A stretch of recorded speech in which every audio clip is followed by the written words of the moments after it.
Ladies and gentlemen, on today's episode, we're going to have a closer look at conflict. How small things in a gym, could be a BJJ gym, can turn into big problems. And how you having something in common with someone can often lead to disagreements. But there's a third element here, which is the magic of coaching, the alchemy of a third party to bring people together and deliver very different outcomes to what you expect. Let's get into the episode. Oh, and if you like content like this, please make sure to like, subscribe, and give us a 5-star rating on any audio platform you're listening to this on. Ladies and gentlemen, it's story time. It's about the young buck versus the old bull. This is a story that plays out through many facets of life. The gym, jiu-jitsu, job sites, workplaces, you name it. You've got the young up-and-comer versus maybe more the journeyman, the experienced person. They don't have to be old, but they've been there a while. They know the ropes. The young person, they don't know. And this creates conflict. And I got a bit of a story to tell around this, Joe. Have you seen this play out before? This situation? Yes. I think I've been on both sides. I've probably been more on the young buck side, but I believe I'm transitioning into the old bull side. It can these happen. days. I'm not fully there yet, but I get a taste Every now and again. Probably more often than not. Yeah. Well, this particular story, we'll call these two people. Dylan is the young buck, and Jim is the old bull. We got some pet-based interference right here. Down. And really, it's conflict straight away. Straight away, it's conflict because you've got very different generations coming together in the same space. And so, I mean, I guess when I was younger, my mum taught me to shake hands, like you good shake of hands, look them in the eye, this kind of thing. Whereas, some people don't give a shit about that. They just, just give you a fist bump or whatever like this. So Jim and Dylan meet, and Dylan has his phone in his right hand. And Jim comes up to Dylan. This is in the gym. This is the new gym I train at.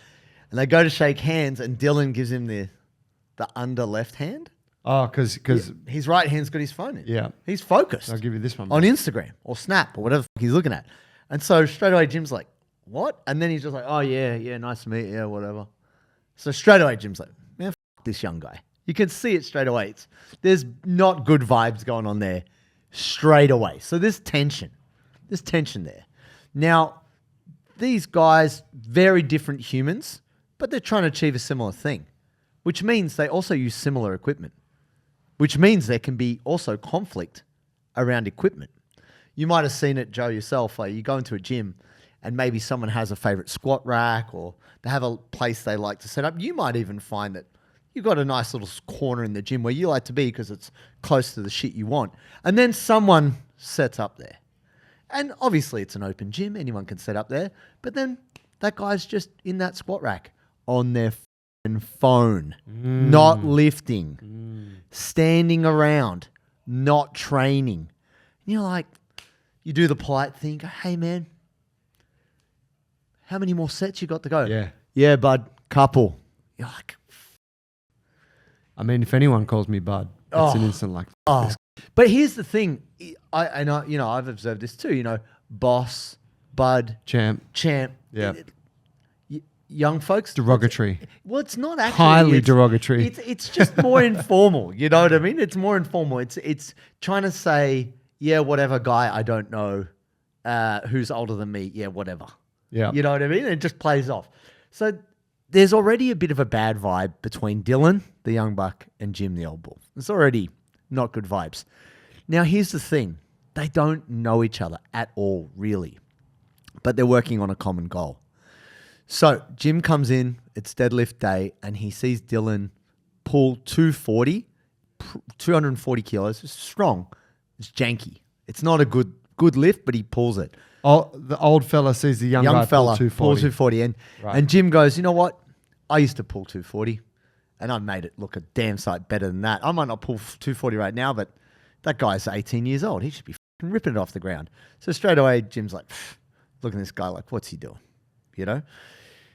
Judgment coming from nowhere. Judgment that's really unwarranted because obviously they're both in there doing deadlifts right now.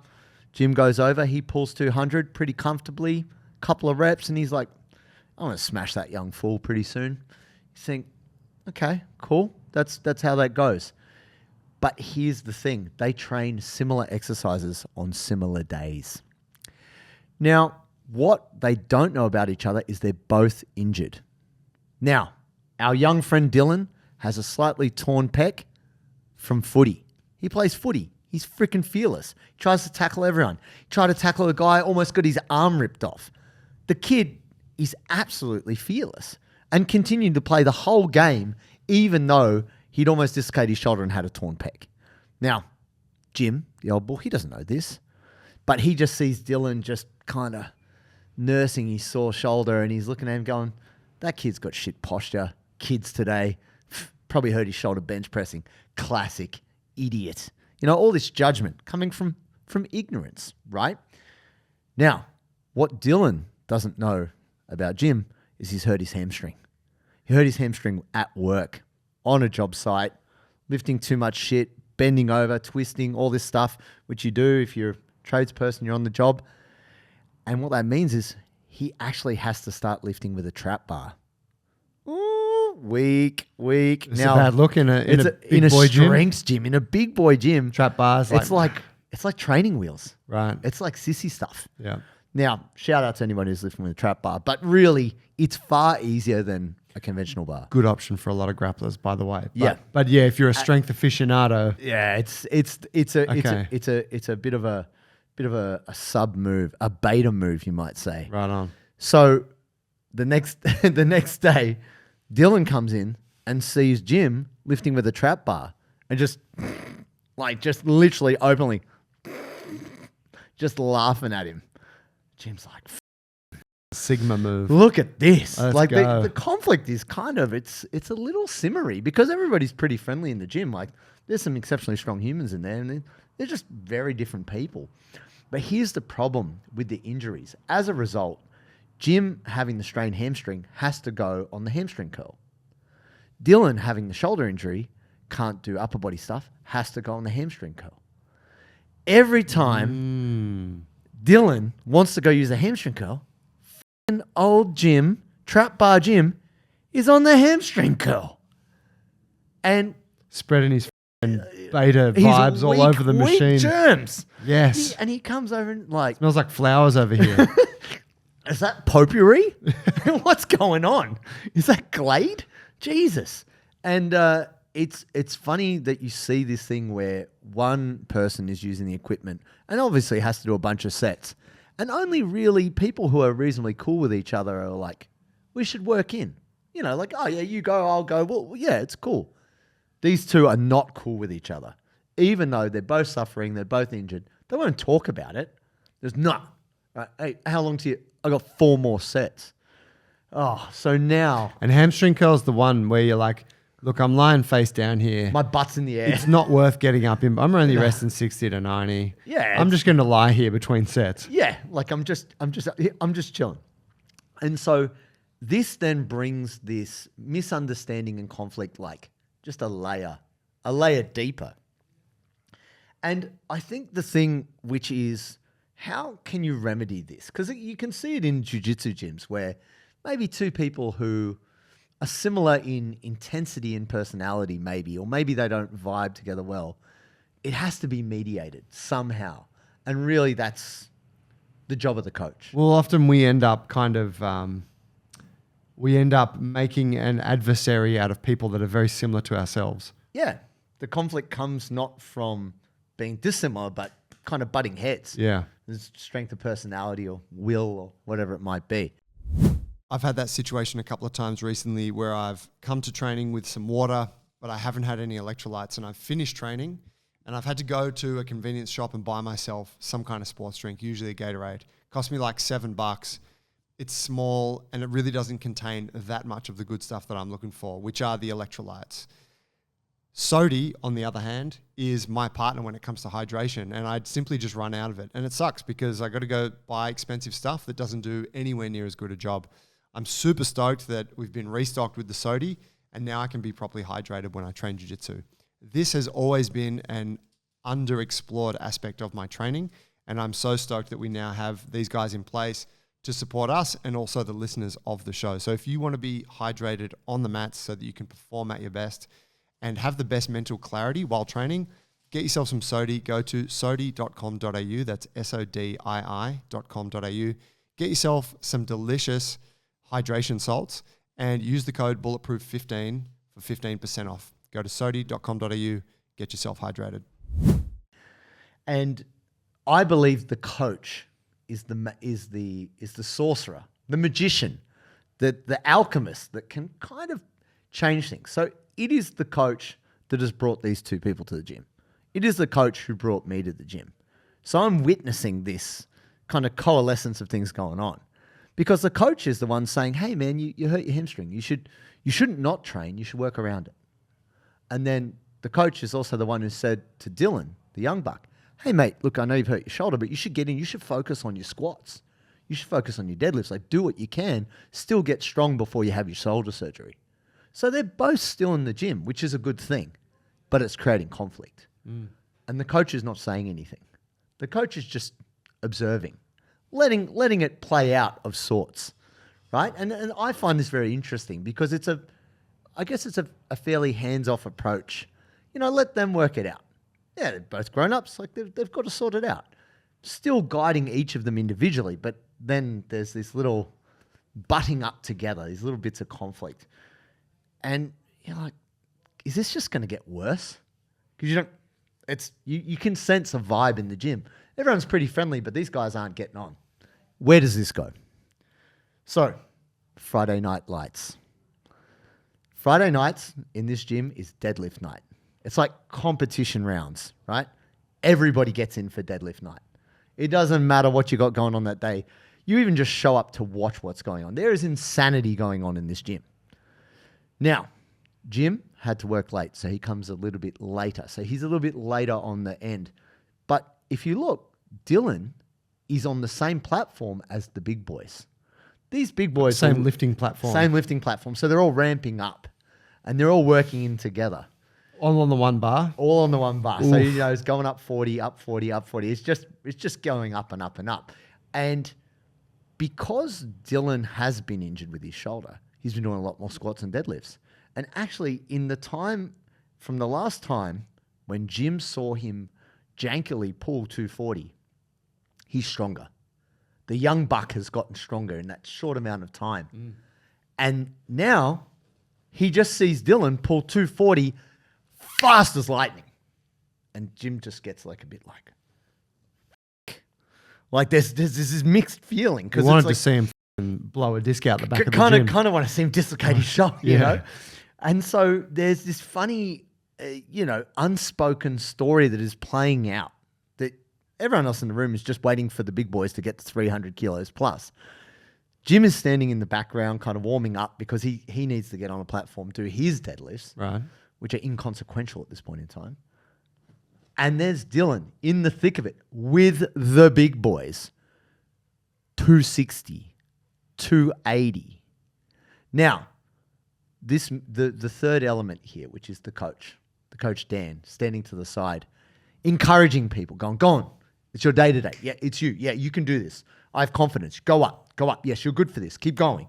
Because sometimes the coach will say, no, pull back. No, you're injured. No, don't do this, don't do that. Dylan is on fire. And the atmosphere in the gym is electric because no one has seen Dylan really pull more than 240. He just pulled 240 lightning. And Jim is in the background being like, shit, where does this go? And everybody can feel it. This young guy is about to do something special. Pulls 260, it's just as fast. Pulls 280. They're putting 300 kilos on the bar right now. Now, it is actually Jim's secret dream to pull 300 kilos on deadlift. He's never done it. He always wanted to do it. And now the young buck is about to step up. It's exciting. Like, there's actually a bit of a vibe. Like, everybody's like, holy shit, is this kid going to pull out the unfathomable? So big slap on the back, like bang, bang, like almost knock him out. He just waddles up to the bar, no shoes on, no lifting shoes, ankle socks, and just rips it off the ground like so fast, speed rep. And the whole room is just clapping and cheering, and Jim gets a tingle. He gets inspired. It's a mixed feeling. It's at one point, he's kind of emasculated. He's like, Jesus, this young buck has just stolen my hopes and dreams. But because it was real and it was done in front of him, it's like, that's possible. The young kid who a week ago could barely pull 240 is ripping 300 off the ground. It's elation. Everybody's cheering, shaking hands, bro shake. And it can't be denied what this kid did is amazing. He's 18 years old. So Jim goes up and, you know, young buck Dylan is so pumped. He's just like, bro shake. Yeah, bro. Gives him a hug. He's like, man, that was awesome. He's like, thanks, bro. And it's like, we just kind of hugged each other. Oh, that's kind of funny. Oh, okay. And then afterwards, they all go out for food and they start to talk. And Dylan's not talking at all because he's had like 3 scoops of pre-workout and is basically having an internal anxiety attack. And then at when they're having food, Dylan goes, yeah, I had like triple scoop of pre-workout. Oh, my heart rate just started to come down now. And they're like, whoa, all right, bud, fair enough. There's a good reason why he did what he did. But they get a chance to talk to each other as people, and they start to just understand a little bit. You know, like, oh yeah, I got this shoulder injury. I gotta have shoulder surgery on Monday.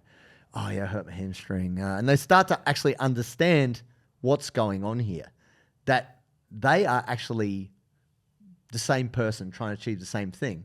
They're just 2 or 3 generations apart.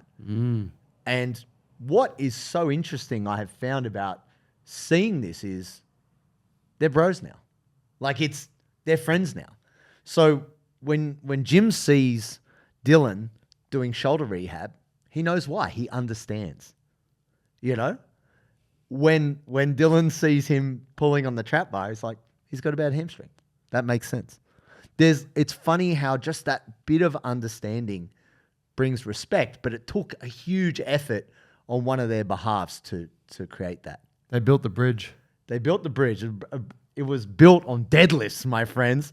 And it's so fascinating that something that went from pretty uncomfortable and obviously not nice to the atmosphere of friendly gym goers to now like camaraderie and tightness is pretty miraculous. And I just felt like I got to talk on this because it's cool to see when 2 people who could be not enemies, but just not get along, there's just a change. And on the other side of that change, now they're good. The respect is there. They can share the hamstring curl, happy to give each other space. And all it took was a bit of understanding. And yeah, the common goal unites them all. And I've seen it play out in jiu-jitsu gyms, but it was just brought under a really close spotlight in the last kind of 2-3 weeks at the gym I've been training at. And it was awesome. That's beautiful, bro. The Iron Brotherhood. Oh, it's a special thing. And you might be seeing it play out too, but maybe the person you have conflict with is the reason you have conflict with them is they're similar to you than you would even imagine. It just takes that bit of understanding, and then who knows, you might have a new best friend. There it is, folks. Enjoy.